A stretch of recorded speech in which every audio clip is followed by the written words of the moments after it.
ఏ గ్రామం తీసుకున్నా కూడా చంద్రబాబు నాయుడు గారు చేసిన పథకాలు ఏమిటి, చంద్రబాబు నాయుడు గారు చేసిన స్కీములు ఏమిటి అని ఏ గ్రామం తీసుకున్నా కూడా చూస్తే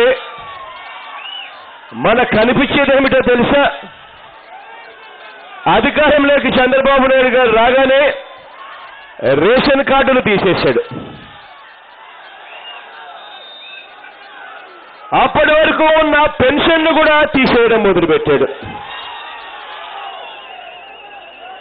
గ్రామాలలో సర్పంచులకు కానీ, ఎంపీటీసీలకు కానీ, జెడ్పీటీసీలకు కానీ ఎన్నికైన ఏ వ్యక్తిని కూడా పక్కన పెట్టేసి ప్రతి గ్రామంలోనూ జన్మభూమి కమిటీల పేరిట ఒక మాఫియాను తీసుకొచ్చాడు. ప్రతి గ్రామంలోనూ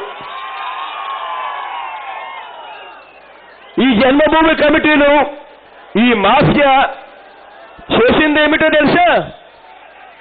ఈ మాఫియా చేసింది ఏమిటి అని అంటే, గ్రామంలో మట్టి నుంచి ప్రతి ఒక్కటి కూడా దోసేయడం మొదలుపెట్టారు. ప్రతి ఒక్క పనికి లంచం లేనిదే ఏ పని కూడా చేయకుండా పోయారు. జన్మభూమి కమిటీలకు సంబంధించి వీళ్ళు తీసుకున్న లంచాలకు సంబంధించి ప్రతి గ్రామంలోనూ నాకు చెప్పుకొచ్చారు, నేను విన్నాను. బాత్రూమ్ మంజూరుకు 1800 లంచం, ఇంటి మంజూరుకైతే లంచం 15,000,